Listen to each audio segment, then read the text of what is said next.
Michael asked me to speak about why I do what I do at St. John's, and we'll keep it relatively short. Well, it's a long-term habit to go to church.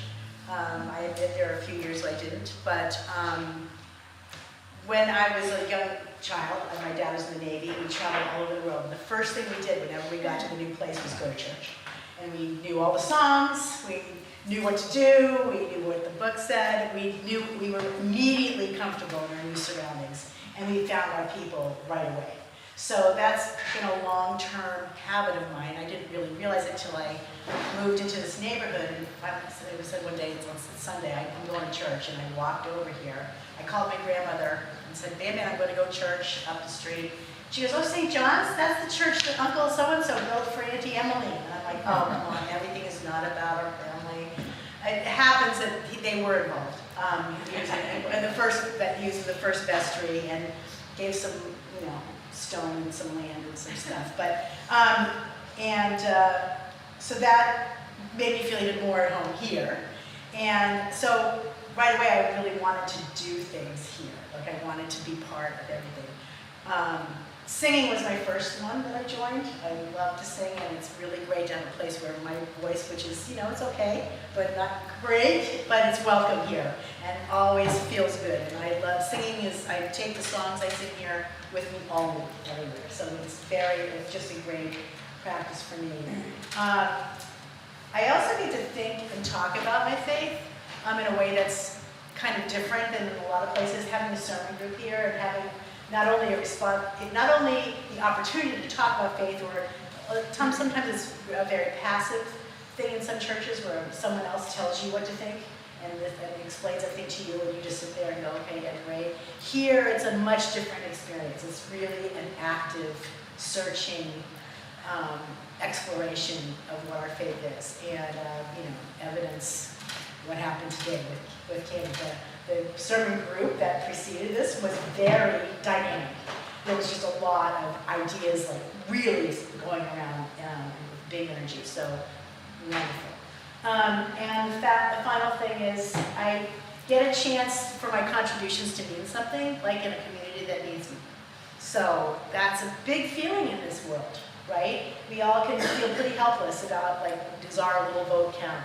Does our little contribution here count? Does our little can of food count? But the work that we do here in this place to keep it together, all together, is a really significant thing. And feeling needed is a really important feeling in the world. And so I get all of those things, and that's why I do it. Good morning. Almost everyone in here knows me, but I'm Reese Bowman, and Michael asked me to say a few words about why I do what I do at St. John's. I also have a little laryngitis, but bear with me, we're going to get through this. And I thought I might dispute the premise that I do anything at St. John's, but we'll give it a crack. Some of the things I do at St. John's are open the church on Sunday mornings, and sometimes I'm the usher. And I do those things because I think it's important that our church be open to all who wish to come through the door. And sometimes people need to come through the door. Sometimes people just need a place to be, and St. John's, I hope, can be an option for them. So I love opening church. It's a way that I can reciprocate the welcome that I received when I first came in here 10 years ago. I love to tell my St. John's origin story. Most of you have heard it before. I was alone 10 years ago. Becky had moved down to Baltimore, Maryland for a job. And the two of us had recently left Memorial Church at Harvard, so I was without a community on Sunday mornings. And I came here following Mark Eddington, whom I had first met at Harvard. And I found this community and was welcomed with open hearts and what I can only describe as magnanimity, great souledness. the second or the third week that I was here at the Peace, still not knowing anyone besides Mark, I came down the aisle and two people in this congregation said to me, "I don't remember your name, but I recognize you. You are welcome here." And I was just floored. And I have loved being a part of this community ever since. So that's why I continue to do the things that I do here. I'm a regular participant in the 8 o'clock service. I do that for the thin places, for spiritual refreshment, water in a dry place. I love the intimacy of the 8 o'clock service. I love the quiet, and I love seeing many of you intermittently at the 8 o'clock service. It's always here, it's always open, and we love having you when you choose to come to the 8 o'clock. Finally, with regard to mutual ministry in general, things like sermon group and fellowship group, these are the ways that we live our faith into the world. They are the ways that we love one another as we are commanded to do, and then the ways that we love our neighbors as ourselves. Share our gifts, our charisms with the many members of one body of Christ. And I consider it a great privilege and a joy to participate in that with the rest of you. The last thing I'll say is church, I believe strongly, this church. Church is the place where no matter what you give, you get more back. And that's why I do what I do. Thank you.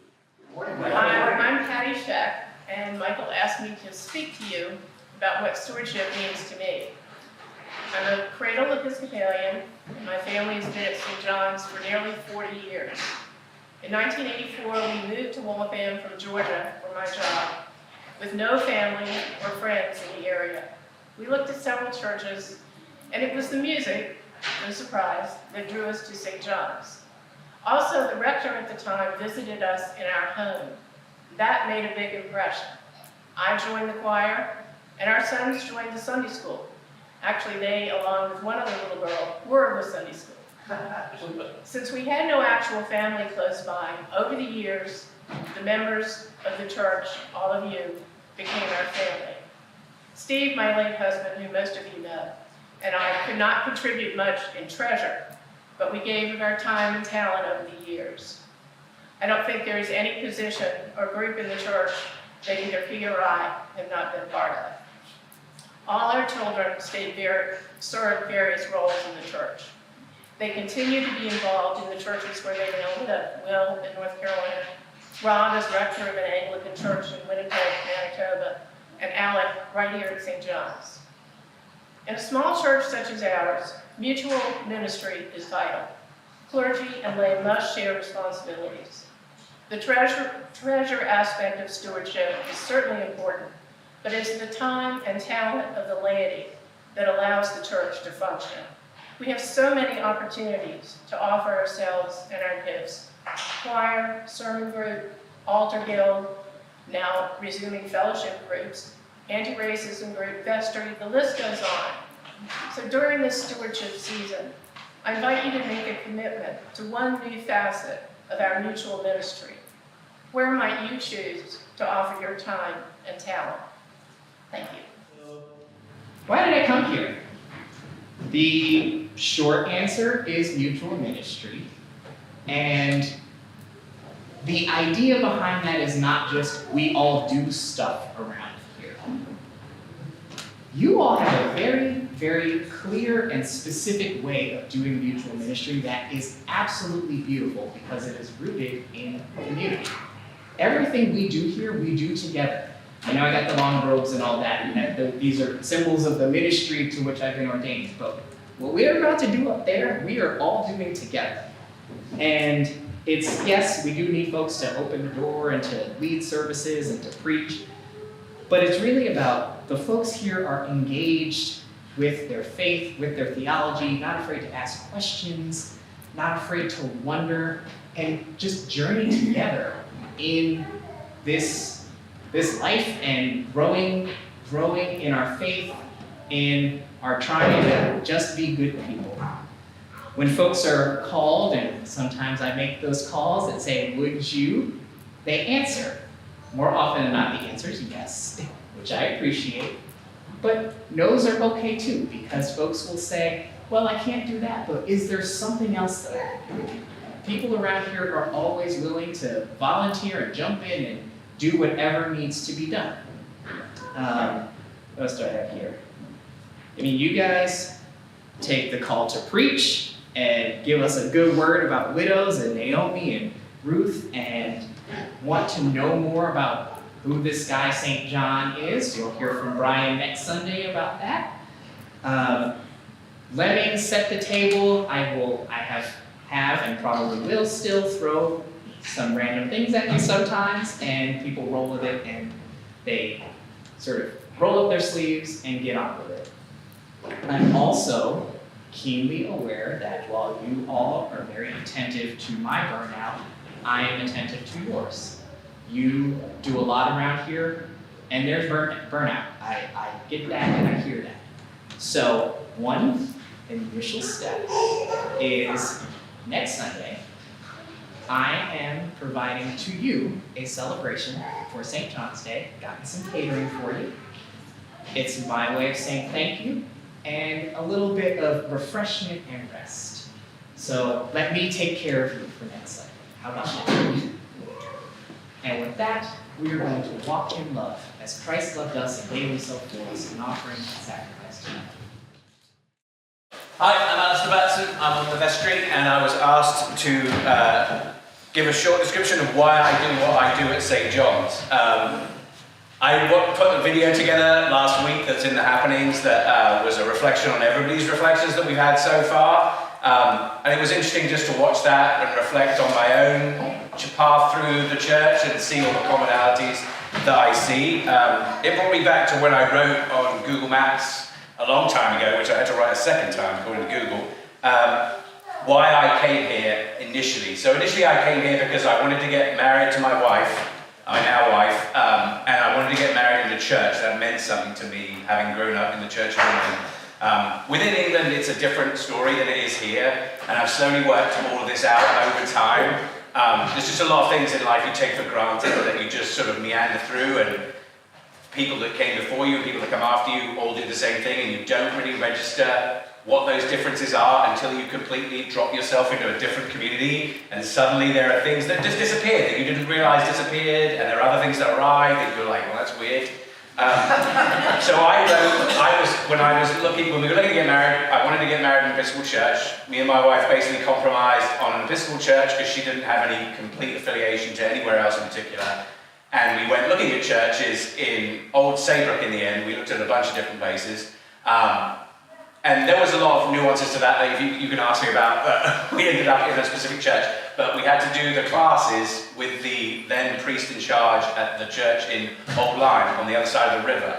And she specifically encouraged us to go to church while we were doing this process. And I was like, okay, fine. And she was like, you don't have to do it, obviously in Old Lyme, which is like almost 2 hours south here. So I go to the place that's like close to you or something like that. So I just walked straight in here because I, at the time, lived up the road and didn't think anything of it. And then I just kept coming, and I never really overly thought about it. I just kept coming and kept coming and kept coming. And then I got married, and I didn't stop coming. And over time, I think I wrote on Google Maps review that I became aware that this was something that had disappeared from my life that I hadn't registered, had gone, and that I was missing it on some level. And it was a level of, we talk about it in terms of community, although that word never really reflects it for me. I know what it means in the description. It just never has the resonance that this place does. Brian mentioned it in his his homily. Fellowship is probably closer to what it is, and family is another easy word.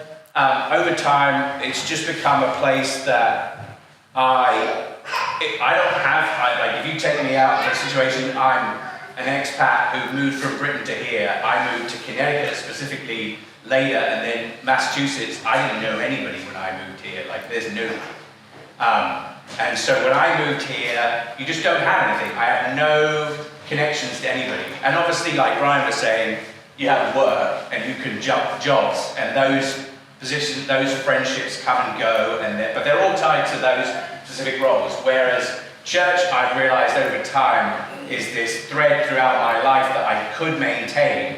And now I live in Milton and I'm still driving here like some kind of nut job. But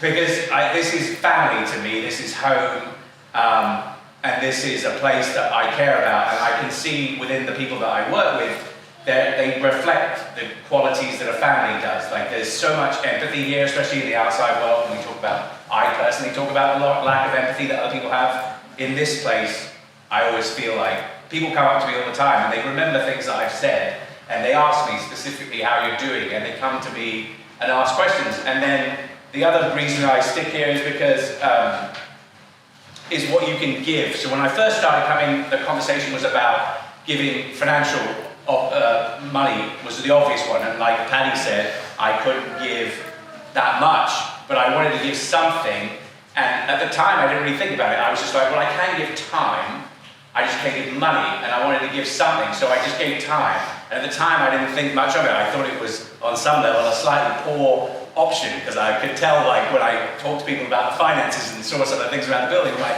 you're really doing the money. But I was like, I gave what I could. And then the other part that Paddy was talking about was asking other people to reflect on what they can give. And I would also add to that, don't necessarily limit yourself to what we do now. When I started, we didn't have an IT set up. And now we do, and I didn't know anything about networking, but Robert has taught me everything I need to know, to the point where I'm the guy at work now who teaches everybody how to use OBS, because in the pandemic, nobody knew what the hell the program was, but I knew, because I would help Robert. And then there's just a lot of other ways. I do photography here. Nobody asked me to do it. I just started taking pictures for my mum to explain to her where I was going, and the next thing I knew, I was like, well, I can make a poster out of this. Then I was like, well, we talked about a directory that we used to make, and I was like, well, I can do that. So I built the whole thing, took everybody's photographs. I have since been the photographer of 4 weddings here, and 2 weddings outside of here that were people from this church.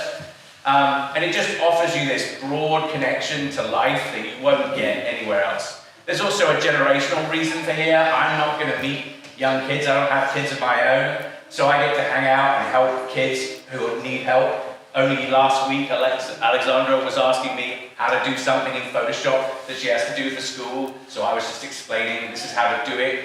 And it didn't work the first time, so I told her how to fix it. But like those sort of connections, I don't get anywhere else, and I'm not going to get them anywhere else, as far as I can tell. So that's mainly why I give.